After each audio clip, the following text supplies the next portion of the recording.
Assalamualaikum warahmatullahi wabarakatuh. Waalaikumsalam warahmatullahi wabarakatuh. Baik. Kok masih lemes semua? Saya ulangi ya. Assalamualaikum warahmatullahi wabarakatuh. Waalaikumsalam warahmatullahi wabarakatuh. Yuk, biar tetap semangat kita yel-yel dulu ya. Jadi ketika Pak Dery mengucapkan SMK, kalian menjawab bisa. SMK? Bisa. Yes, ya. Jadi untuk hari ini kita di keadaan yang tidak memungkinkan untuk bertemu ya anak-anakku. Kita pembelajarannya melalui meeting. Jadi sebelum kita memulai, Nah Agus bisa memimpin doa terlebih dahulu. Ya, sebelum pelajaran kali ini kita mulai, alangkah baiknya kita berdoa sesuai dengan agama dan kepercayaan masing-masing. Berdoa, mulai. Berdoa, selesai. Ya, terima kasih Nak Agus. Untuk hari ini Pak Dery ingin menyampaikan materi yang tentunya sudah Pak Dery sampaikan di web sekolah ya. Jadi sudah pada download ya? Sudah, Pak. Sudah, Pak. Alhamdulillah. Sudah dipelajari? Belum semuanya, Pak. Belum, Pak. Semuanya. Ya, nanti garis besarnya Pak Dery sampaikan di sini. Jadi untuk kompetensi dasarnya mendiagnosa kerusakan kopling. Jadi tujuan pembelajarannya harapannya setelah kalian membaca materi atau mengamati materi, kalian bisa melakukan diagnosa terhadap kerusakan pada mesin. Untuk lebih jelasnya akan Pak Dery tampilkan. Sudah terlihat? Proses. Oh, masih proses. Jadi barangkali selama kalian melaksanakan praktek kerja industri atau prakarin pernah menemui kendala di bengkel terkait dengan kopling?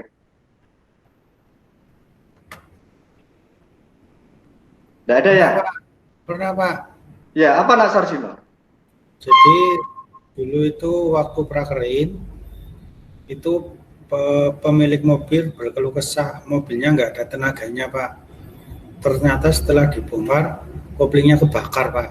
Seperti iya, jadi salah satu indikasi bahwasanya kanvas aus adalah timbul bau terbakar ya.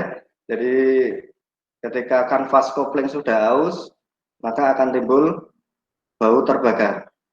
Jadi ada lagi yang sering menjumpai permasalahan dengan kopling? Ada, Pak. Iya.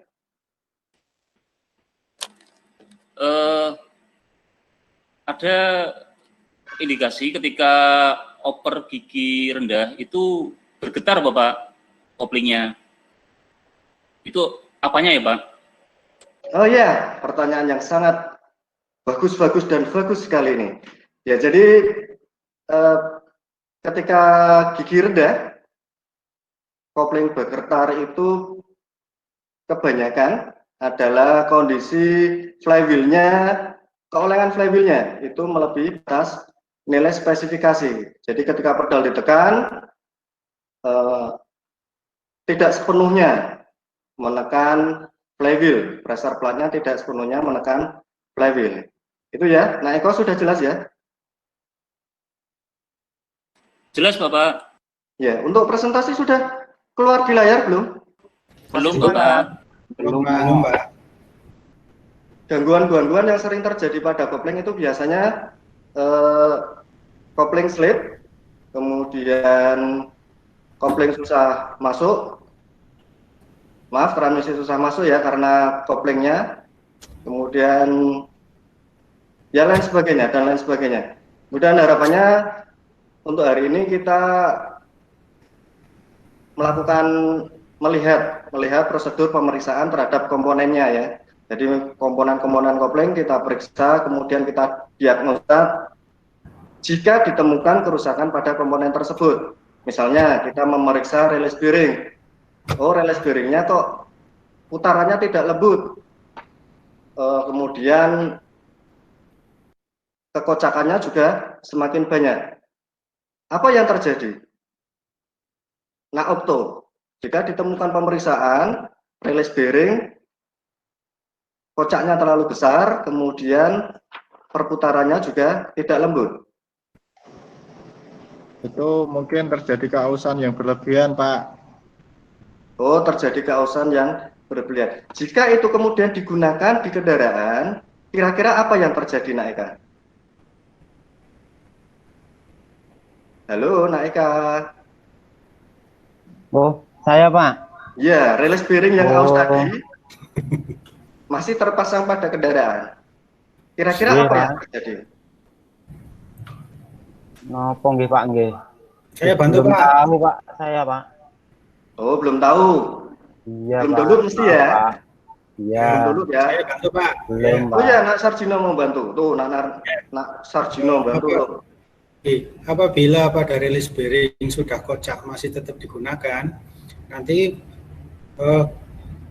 penekanan pada bekas diafragma tidak akan rata Pak, sehingga untuk memasukkan dan menetralkan persneleng itu akan susah Pak. Terima kasih Pak.